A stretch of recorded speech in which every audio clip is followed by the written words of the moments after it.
What's up, beautiful people? Welcome back to The Hop with Gabe and Steven. We're here for round 47, and this week we're taking a trip down the coast, down my coast to be exact, to the great city of San Diego. San Diego, where it's always sunny and magical from what I hear. I've never been, but I can't wait to go one day. I am so pumped. We are back. What's going on, everybody? Thank you for joining us. How we doing, Steven? I'm doing great. I really need a drink, and we got some good ones, and we got 2 different breweries to profile. Plenty to do. Gabe, let's grab a drink.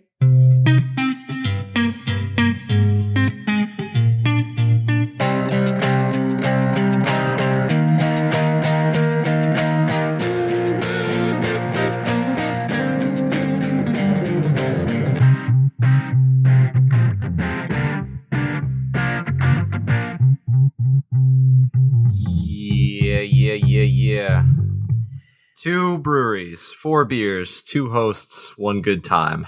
Thank you all for joining us. Let's do this thing. Sometimes on The Hop, we like to pick a region or a city and just see what we find in that area and do different breweries. And that's Montana. You're coming up. Don't sleep on us. We'll find you. We'll find your beers. Is just around the corner. Montana. But Today, it's all about the great San Diego. In German, it means a whale's vagina.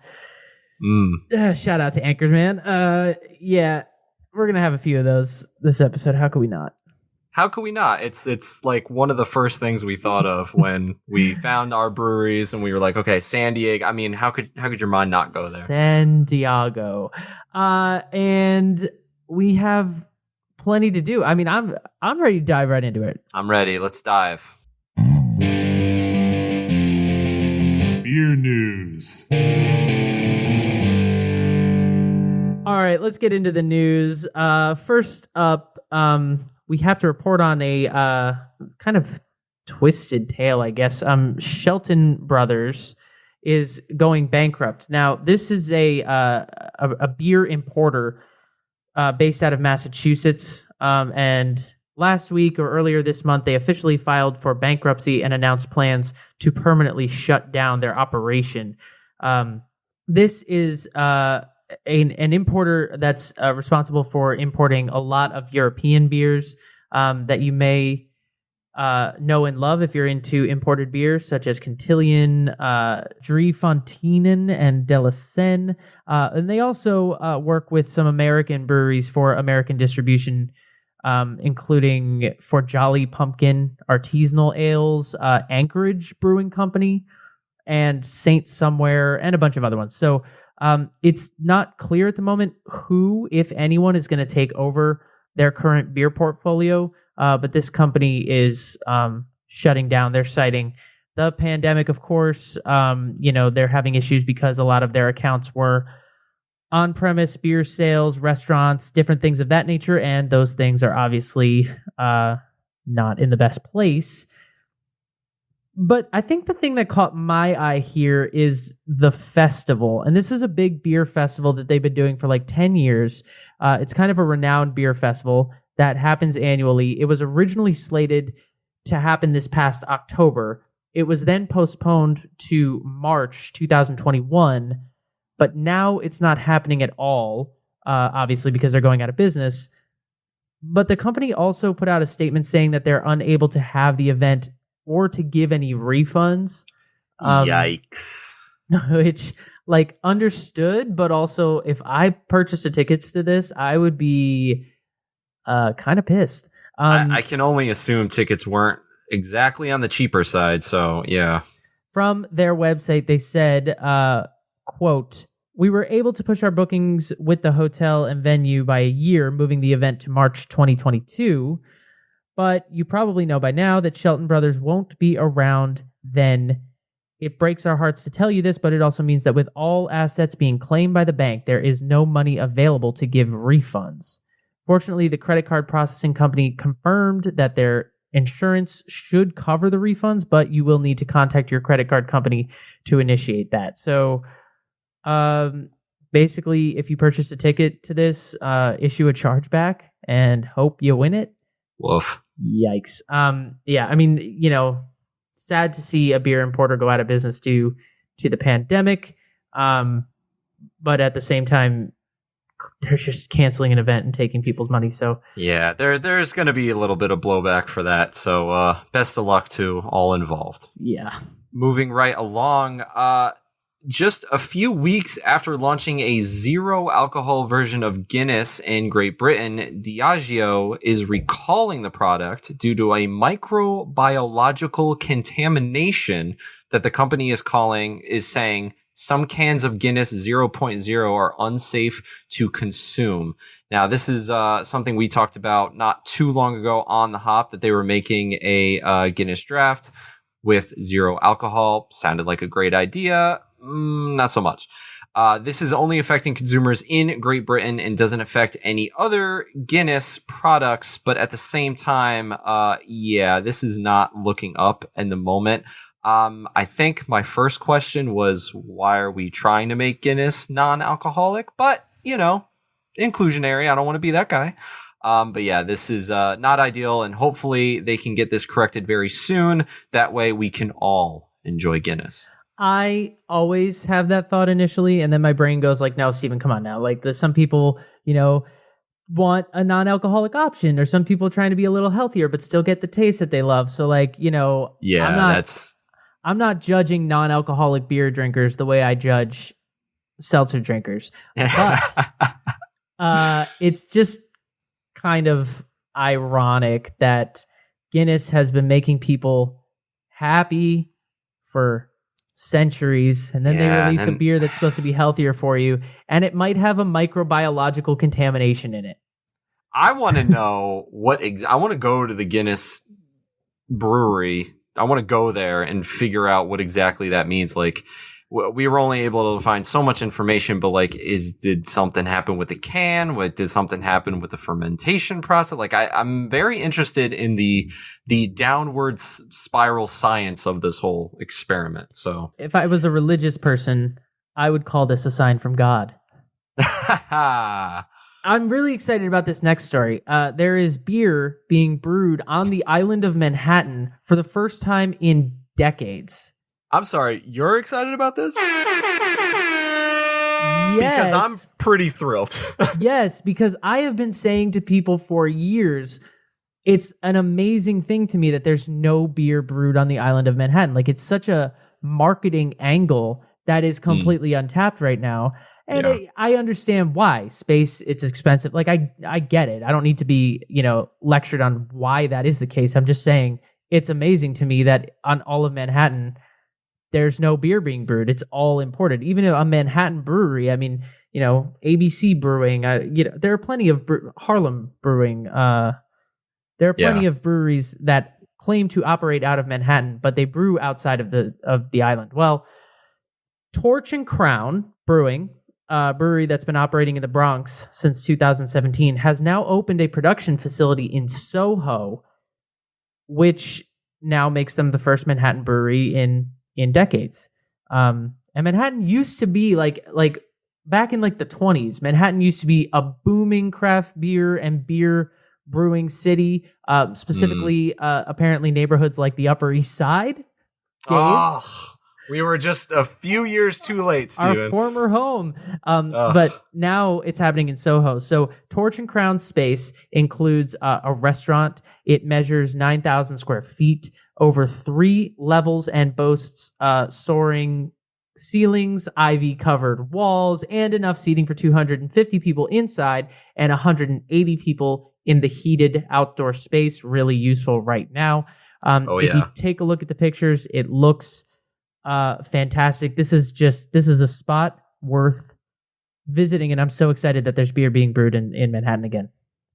Yeah, and a lot of not just this spot, but a lot of other establishments and businesses, they all have those torches into the outdoor heaters, and apparently they're working very well. So fear not. If it's cold, you still might be able to sit outside. So check out Torch and Crown, Manhattan's newest and only brewery, real brewery. I will let you know how it is. Moving along, apparently, there's a thing called Small Brewery Sunday. Yes, sir. It's a combination of the Super Bowl, New Year's Eve, Christmas, Thanksgiving, and Hanukkah all combined into no, I'm kidding. But you've heard of things like Black Friday, Cyber Monday. I haven't heard of Small Business Saturday, but it was a phrase that I come to learn now. Soon there will be a second annual Small Brewery Sunday. It's going to take place on the 29th of November, basically encouraging beer lovers to celebrate on the Sunday after Thanksgiving and support local breweries, pubs, and tap rooms throughout the holiday season and beyond. So if you can get past all the turkey you've eaten, digest, take a minute, take a breath, then go drink some beer. It's a great idea. They're encouraged to share their Small Brewery Sunday experiences on all the social medias with hashtags like Small Brewery Sunday and hashtag Seek the Seal. And to locate a small and independent brewery and learn more about Small Brewery Sunday, you can visit smallbrewerysunday.com. We need to do this.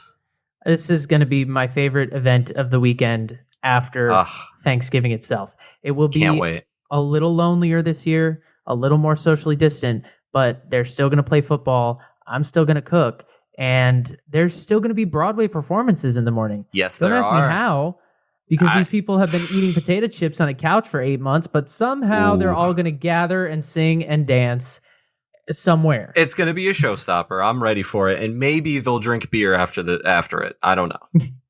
And finally, your weekly edition of This Week in Gross. Now, we're giving a shout out to friend Katie Sasso, who submitted this one to us, and it's pretty gross, I got to tell you. Waffle House has teamed up with a Coney Brewing Company to introduce Bacon and Kegs, a new bacon-infused beer that delivers an aroma of breakfast meat. First of all, props for the punny name. Love it. However, the brewery describes this as a 6.5% ABV red ale boasting a malty character enhanced with salty, savory, and smoky bacon extract. Nope. No. I am one who tends to believe that bacon belongs on everything, but it doesn't belong in beer. And I can say this with firsthand experience because this is not the first bacon brewed beer that's ever been brewed in the world. And I've had one and it was horrible. Do you understand how much it takes for me to not finish a beer for me to actually be like, I cannot finish this?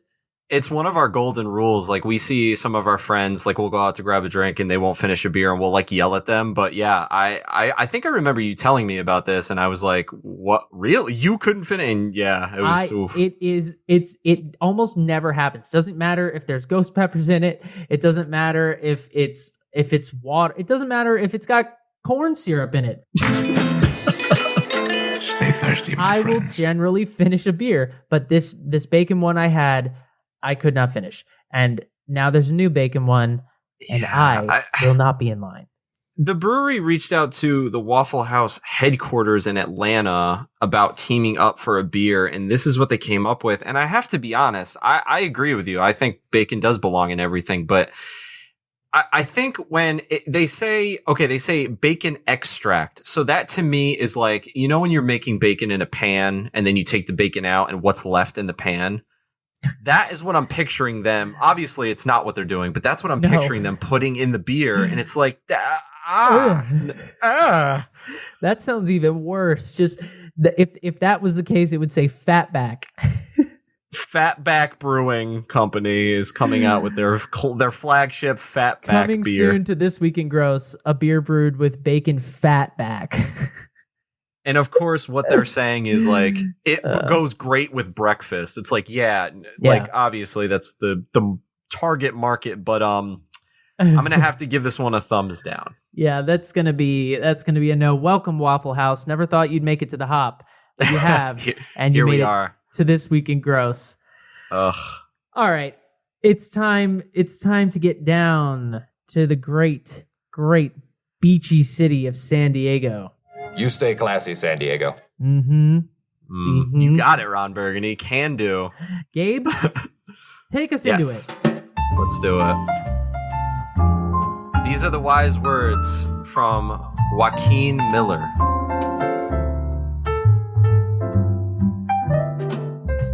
The city sits amid her palms. The perfume of her twilight breath is something as the sacred balms that bound sweet Jesus after death.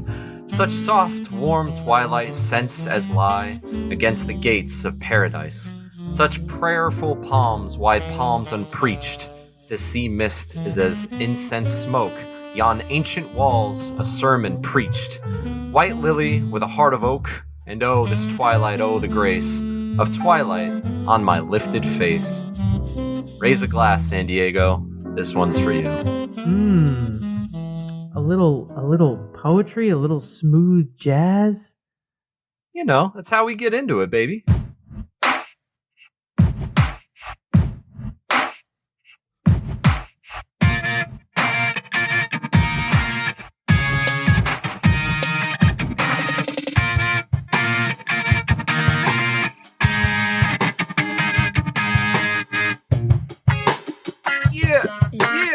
Yeah. I believe I'm going first. Is that correct? You are indeed.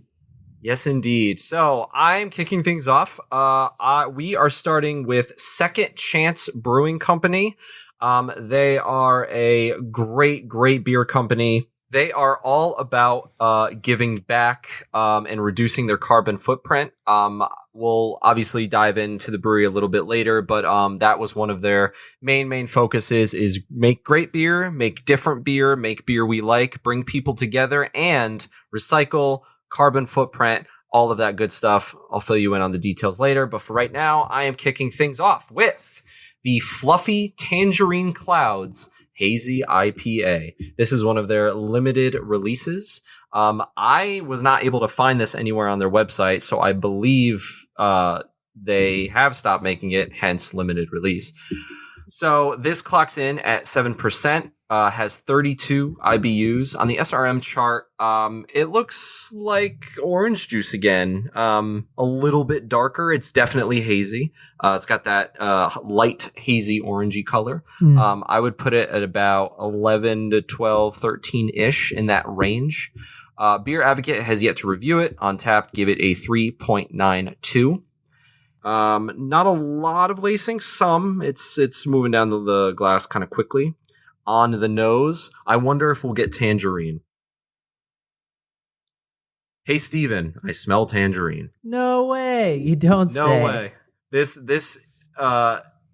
beer has been labeled as a hazy IPA made with tangerine. So if I didn't smell any, I would be a little concerned. So there's tangerine actually in the brew. There's actually... Yes, there is tangerine made with this IPA. I was unable to locate the hops, but I can only imagine Citra as one of them, if not the only one. Mosaic, Simcoe. So it's interesting. I'm getting the citrus. I'm getting the tangerine 100%. I'm getting a little orange peel.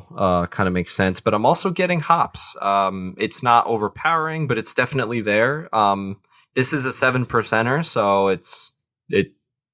that doesn't surprise me too much.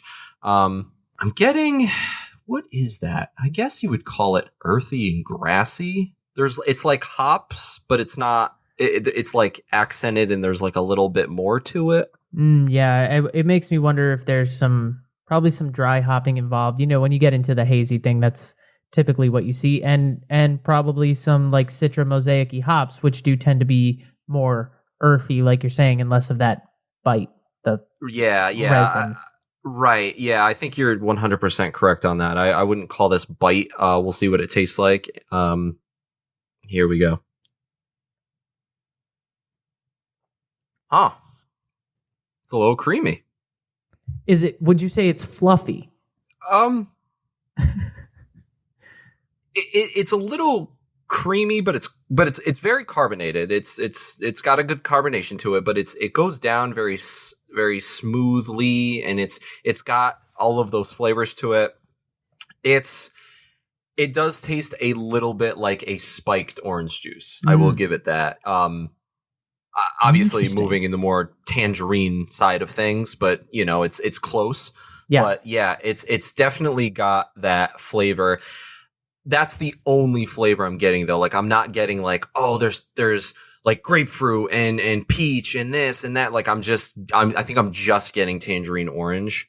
And when you say you're just getting that, do you mean you're just getting that in the citrus category, or you're just getting that like you don't get any like malt, any hops? Is it kind of one note? No, I wouldn't call it one note. I would call it as I'm just getting that in the citrus category. Oh, okay. I'm getting a little bit of hops. I think the hoppiness is on the nose a little bit more than the taste, but it's not bad. I mean, it's really good. It's very enjoyable. Like there is that little bit of bitterness, but it's not a bitterness where it's like, okay, I taste bitter. Okay, I'm thirsty. I need another drink. The reason why I want to take another sip is because I want to, not because I have to.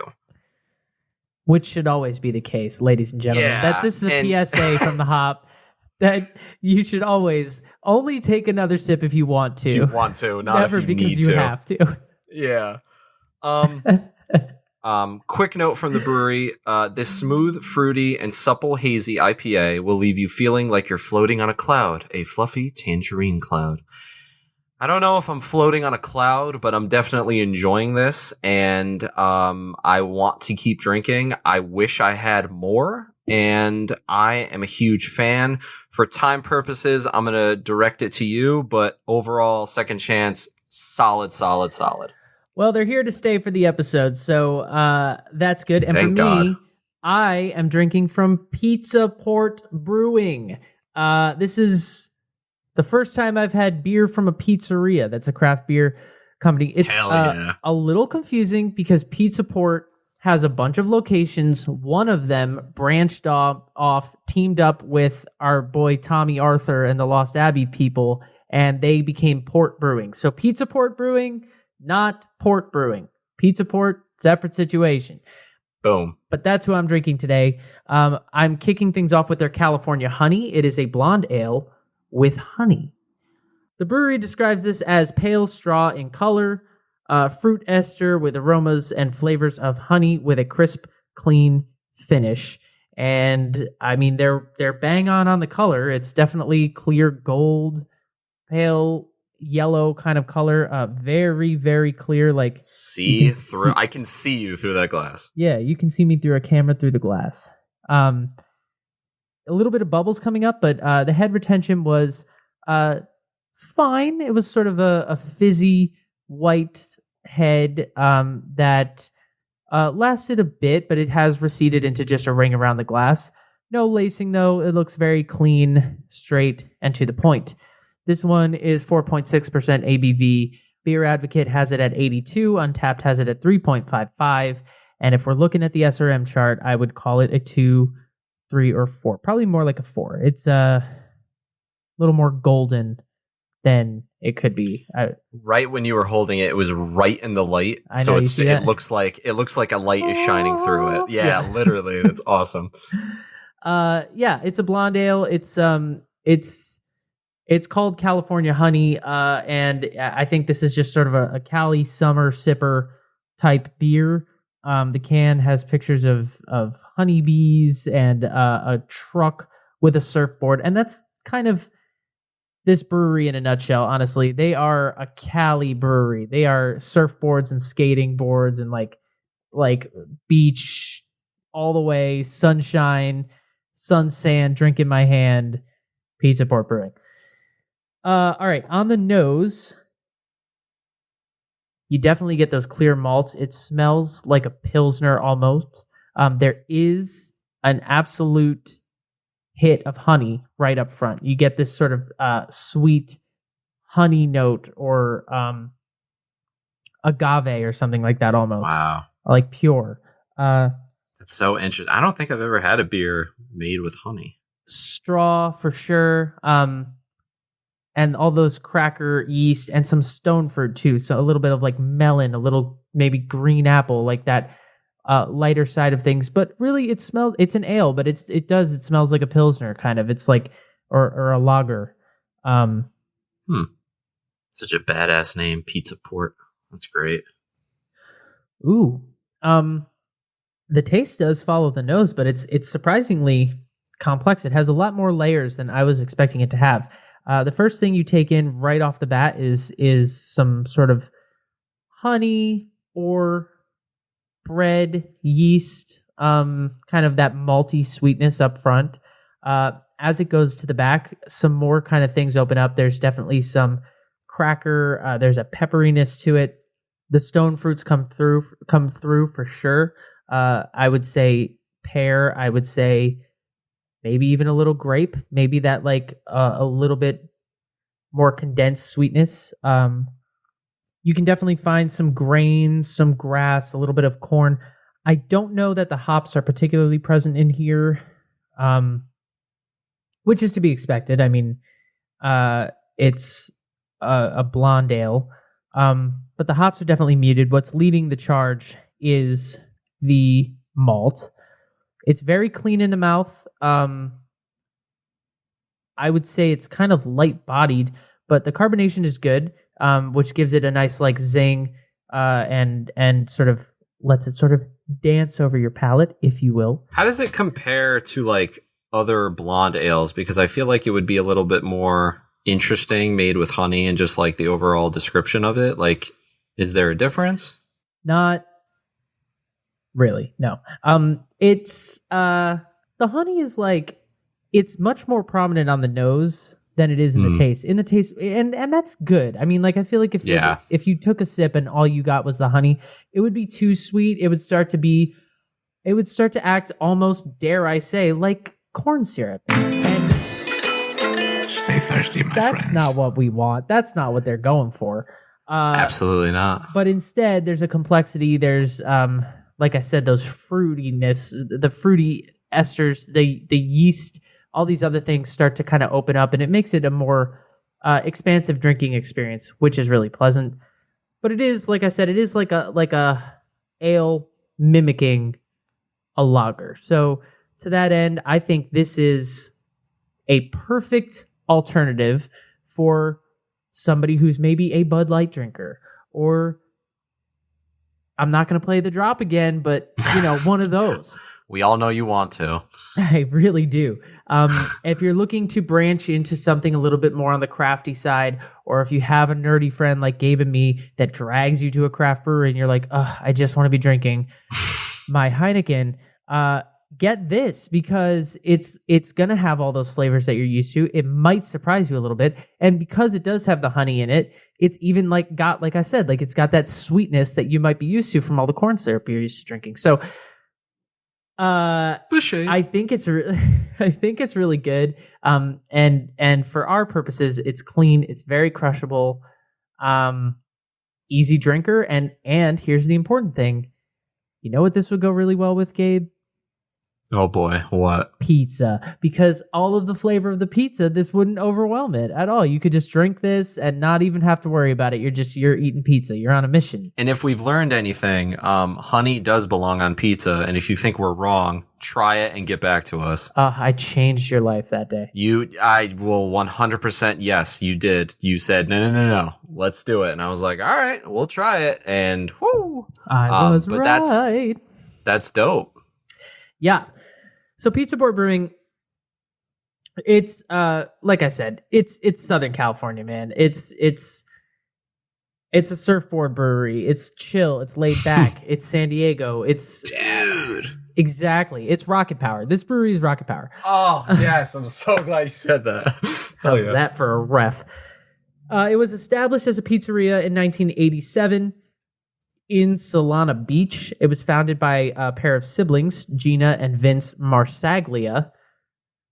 Nice Italian name. Sounds like people who should be owning a pizzeria.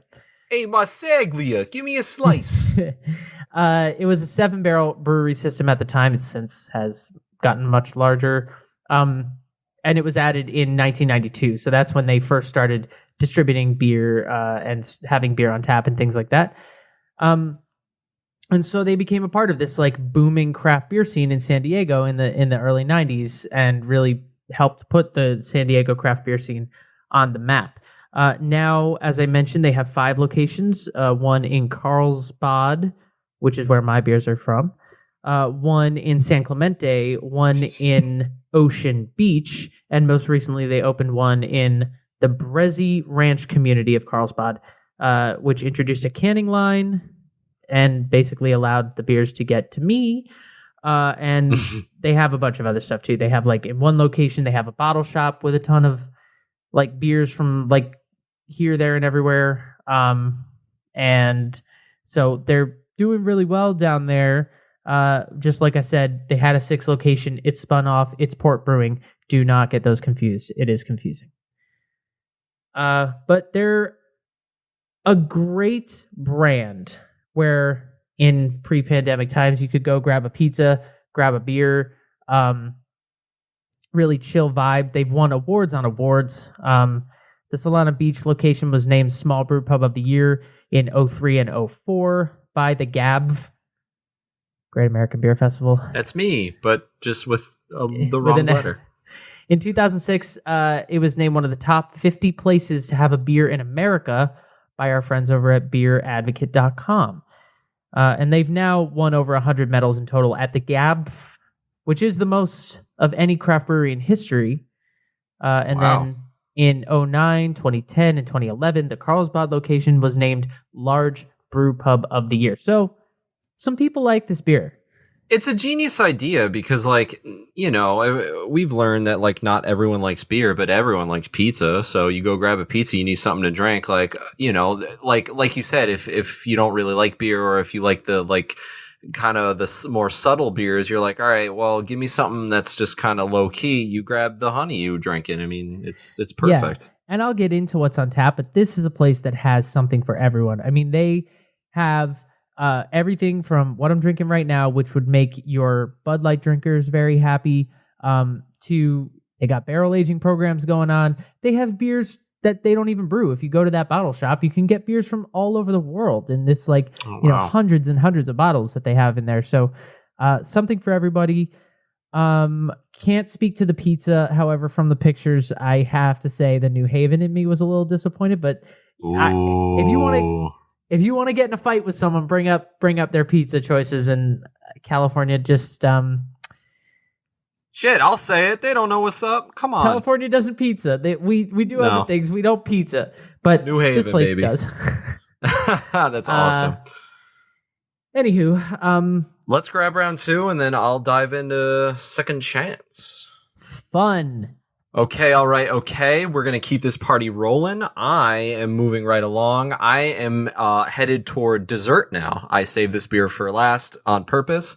I am drinking the Coco Rasa Coconut Chocolate Porter.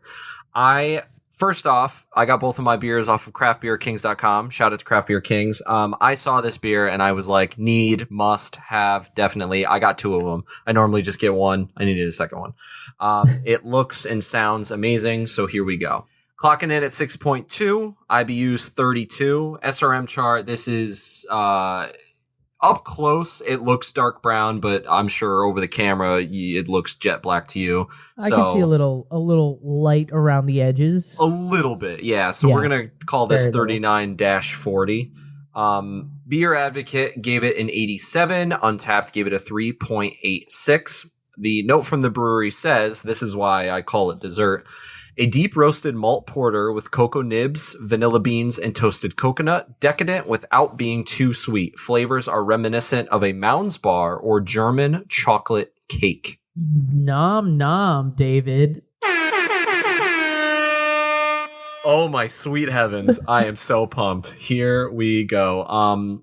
About an inch thick of a tan head on the head retention. Some good lacing, very, very sticky, as one would hope so with a porter. On the nose, roasted malt, coffee, toffee, cocoa powder, maybe a little vanilla, some brown sugar, definitely coffee bean. It's very, very, very, very prominent. I don't know if I'm getting a lot of coconut on the nose. So I think as you go in for a taste, the things I'm going to be interested in here is it, I know they say in the description it's not too sweet, but damn it, Gabe, that's for you to decide. And Can't wait. Is the coconut there? Because that's a really subtle flavor that I think will distinguish this from many a chocolate porter that we've had in the past. Indeed. Yeah, I will admit I'm not getting it on the nose at all, so let's see what happens. All right, Coconut showed up to the party. She's here. She's in the back talking. She put her coat away and she's talking to her girlfriends, but she's here. It's very subtle, but it's there. I think I'm getting more of the roasted coffee, the roasted malts, that side of things. Little bit of vanilla, maybe a little bit of marshmallow. Definitely all the classics, the coffee, definitely chocolate. A little bit of the vanilla, cocoa. Like I said, the coconut is there. It's a little more subtle than I'd like it to be. I wish there was just a hint of it more, but it's there. It's very carbonated. I was a little surprised about that. I don't know if porters are normally carbonated as much. I feel like I haven't had a porter in a while. That's kind of why I'm not so sure about it. But yeah, I think in my head I was definitely picturing something a little bit more rich and creamy and less carbonated. Yeah, too. it's not, I wouldn't call it rich. It's got a little bit of creaminess to it, but that carbonation is really there. But it tastes a little boozy, even though some people would call 6.2 strong. I think you and I probably wouldn't. But nah. It tastes boozy, even though it's not. But that's fine. Totally cool. It's got a semi-dry finish to it. It's smooth. It's silky. It's got all those notes to it. I'm very glad I got it. A little bit different than what I thought it was going to be, but I'm not hating that. I do wish there was a little more coconut. I don't know if I would say Mounds Bar, to be honest. I would say German chocolate cake. I think that's kind of hitting it right on the head. But this is dessert, and I don't know. I wish I had 4 more. I don't think I've ever had a Mounds Bar in my life, so yeah, they're good. I don't think I can. Can I have them? Are you allergic? You're not allergic to coconut. No. It's like Mounds coconut Bars are like the Almond Joy without the almonds, basically. Yeah, I think so. I think you're good. For safety, let's say no, just to be safe. Maybe someday. I want to quickly talk about Second Chance Brewing Company. Their motto, Seize, Sip, Enjoy. They're an independent San Diego brewery. They have won many awards, including at the GABF, as Steven mentioned earlier. The GABF. But also, they've won a lot of local awards at like San Diego brew festivals and things like that. They have 2 locations, one in Carmel Mountain Ranch, which is their flagship location, and then North Park. It was established by Marty Mendiola with 20 years as a professional brewmaster under his belt. He really wanted to focus on bringing people together through his own creation of beer. He got a little help from some of his friends. Fellow co-founders Curtis and Virginia helped him turn it into Second Chance. They represent a lifestyle basically operating unorthodox beer created for a better world.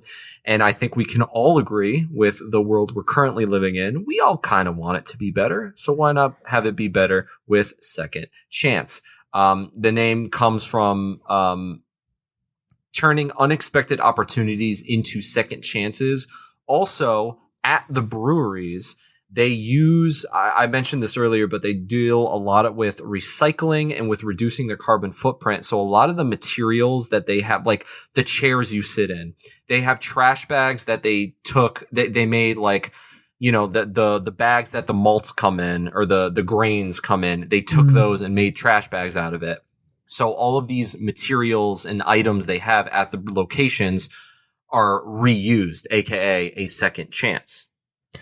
That's dope. So it's really clever. Will say that I am not drinking it on the show, but I purchased their Mulligan, which is an Irish-style red ale, and it's delicious. I drank it last night in honor of this episode.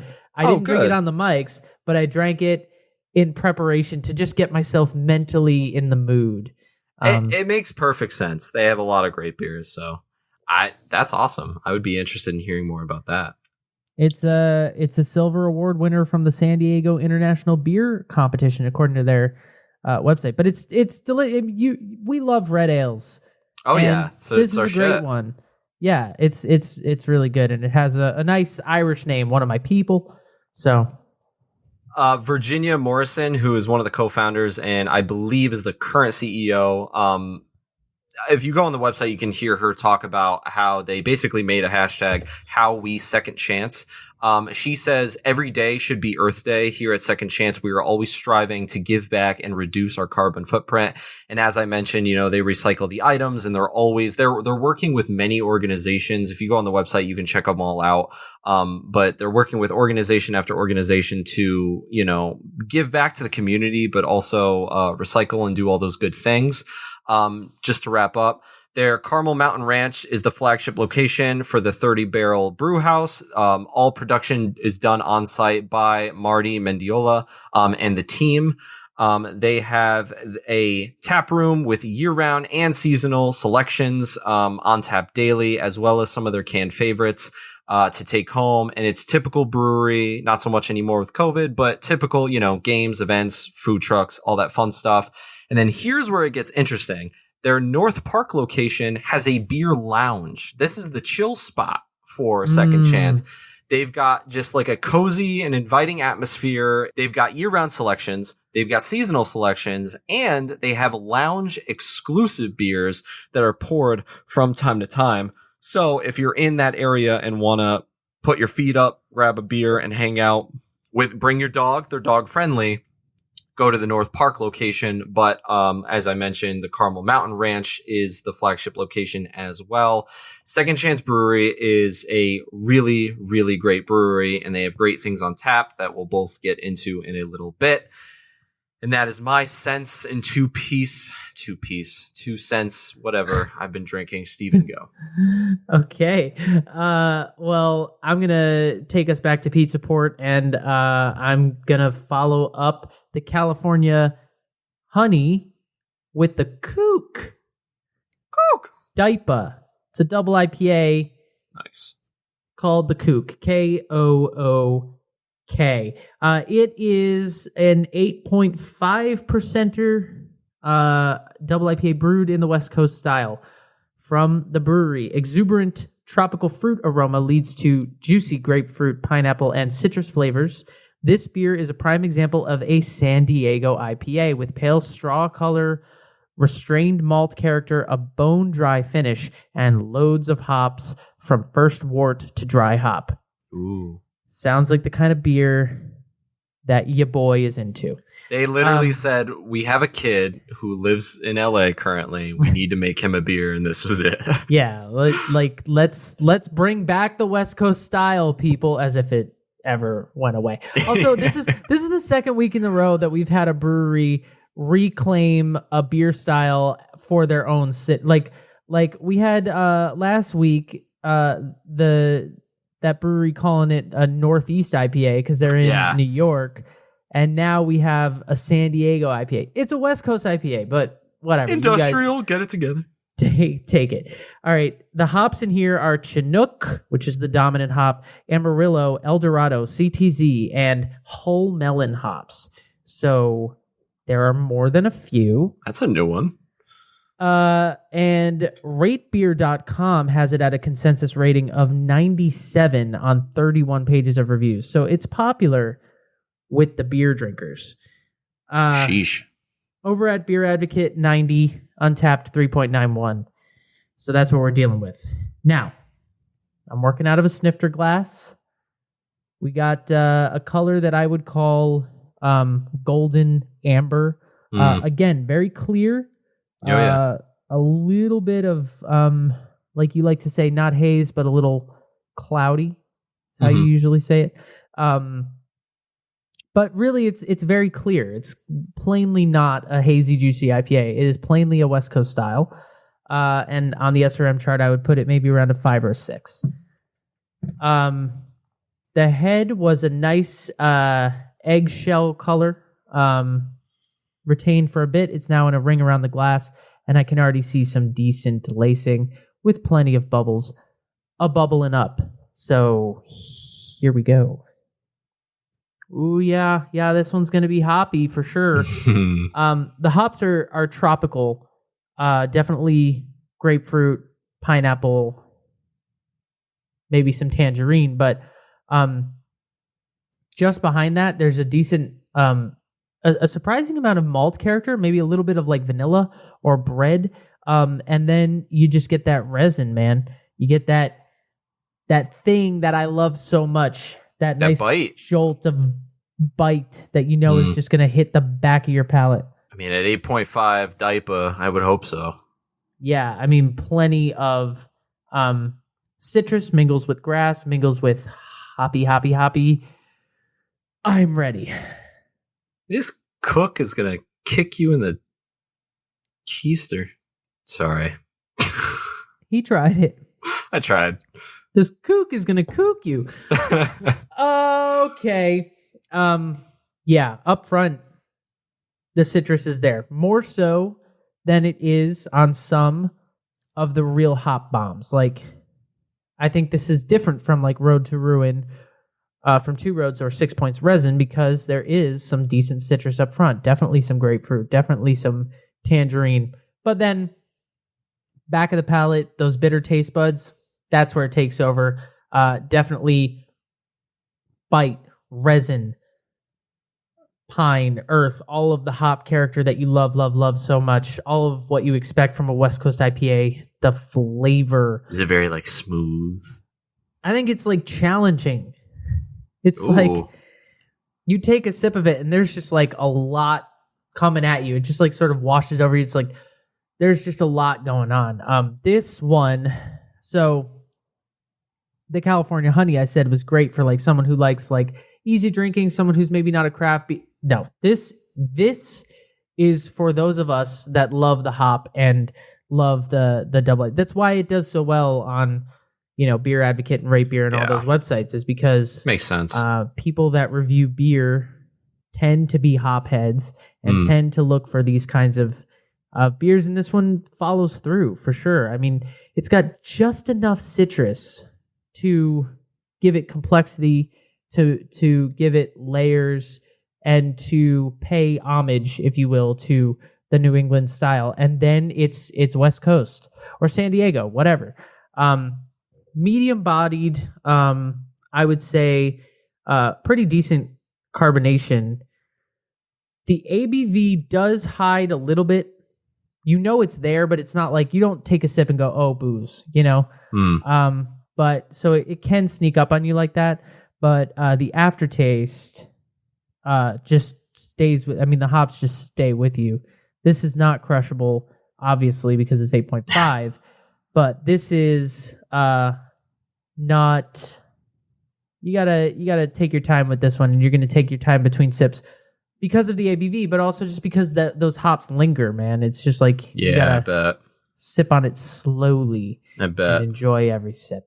Hell yeah. It sounds incredible. It kind of sounds very similar to the one I had last week. So I feel like we've been very good at like trading off like interesting IPAs and double IPAs. Like, that's if for anyone who's listening, if this is your first listen, we really like the strong stuff. So we do tend to gravitate towards that, but we try to be well-rounded here on the hop. Try to give you a little smattering of everything.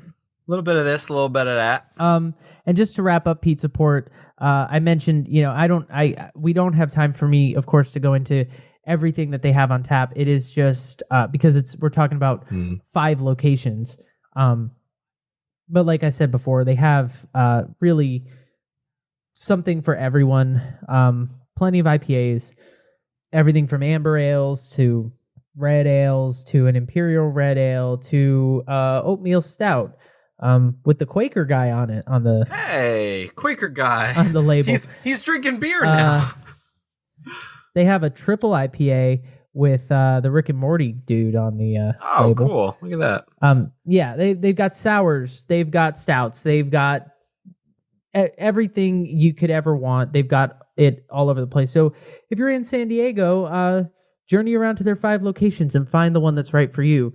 But it really is the kind of place you could go have a pizza, outside or whatever. But or when COVID fucks off, I was just about to say that. You could go with everyone and find something for everyone to drink because they have just options aplenty. So take a look at pizzaport.com for all of that they have to offer. Again, that's Pizza Port Brewing, not Port Brewing. If you fuck that up, that's on you. Second Chance is very similar, the same way. They've got a lot for everyone, all different styles. I'm not seeing any sours, but one thing I am seeing is a Scotch Ale, 8.2%. Me likey. Sounds dope. And then one other thing I just want to mention real quick, Hibiscus Cherry Saison, which is, it's called Brewbees on My Mind. And I believe it's made with, either a local farm or a local, vendor for the berries. It's pink. It looks incredible. But yeah, Second Chance is the same way. They've got everything. Oatmeal Stout is what I'm looking at. I mean, all different kinds. So check out both of these breweries. You will not be disappointed in either selection. And San Diego is just a great city in general, great beer city. I mean, I went down there and we did the Stone Brewery visit. That was not really a brewery visit, but we did with your bro. Yeah, Coronado Brewing is down there. I mean, there are a ton of breweries down there in addition to the ones that we mentioned here. Plenty more to have on the show in the future, but if you're in the San Diego area, you got some options, people. You stay classy, San Diego. Yes. We have to get the hell out of here. Before we do, real quick, this is another football thing. If you're not into football, it sucks to be you, but there's I don't know if you guys heard, but there's a wide receiver. His name is DeAndre Hopkins. He's pretty good. He does some things. First of all, we tend to record our show on Mondays or Tuesdays, so football is generally fresh on our minds, and so we're gonna spend this one's for us. We're gonna spend the fun topic on the hop, talking about D-Hop. That was a good one. Did you hear that? I did. D-Hop is a monster. The Arizona Cardinals are lucky to have him. Basically what happened was, if you didn't hear or see, if you're living under a rock, Kyler Murray, DeAndre Hopkins, last second Hail Mary score touchdown for the win against the Buffalo Bills. And he caught it. Hail Murray. Hail Murray. Murray magic. And he caught it in between 3 players. There were 3 players around him, and he grabbed it like it was nothing. This was, it's just one of those plays, man. It's first of all, what a week of football. Honestly, this past weekend, between the 98-yard run back from Rojo in Tampa Bay, which then was topped off by a 104-yard return in the game with the Bears. Cordarrelle Patterson. By Cordarrelle Patterson. And then the Buffalo game, which unfortunately we don't get out here on the West Coast. I was stuck with the Chargers. Sucks to be you. I had the Giants. You're telling me. But the game, I mean, Stephon Diggs catches a touchdown. Basically, the Bills won the game. And the announcer says on the broadcast, Stephon Diggs is the best wide receiver in football. Yeah, Cut to 30 seconds later, just a Hail Mary. And this is this is what the term means. Like, it's just a shot to the sky. It's a prayer. It's literally a prayer. You just throw it up and hope your wide receiver has enough talent to grab it. And when you're throwing it to DeAndre Hopkins, there's no one else you would have gone to. Yes, you could have gone to Larry Fitzgerald. He is a legend. He's in the Hall of Fame already. Absolutely. No. But, Larry's not. Yeah. Right. That's what I'm saying. Like, if you have DeAndre Hopkins, you go to him. Cliff Kingsbury said the play call was, they were going to send it to like the tight end or something, but Cliff Kingsbury said, but if you have a shot at DeAndre Hopkins, go for it. Take it, yeah. Just the best part was, number one, he walked away just like looking at the crowd like, yeah, that's what I do. And he was quoted after the game saying, "They were in position. It was just a better catch by eye."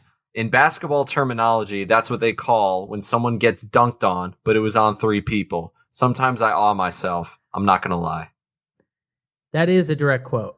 It's He's a direct not making quote, that up at and all. he has every right to say that. I mean, he is one of, if not the best wide receiver right now in the National Football League. I'm not going to, don't quote me and say he's number 1, but he's definitely top 2. Like, I don't understand how he can't be.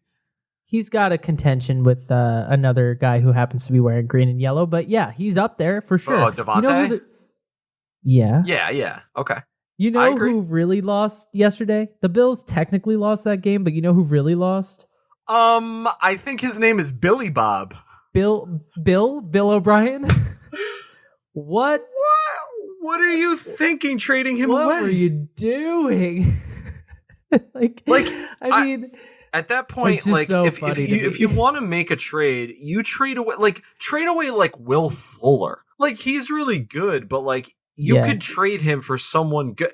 You traded DeAndre Hopkins, no disrespect, but you traded him for David Johnson. That doesn't equal out.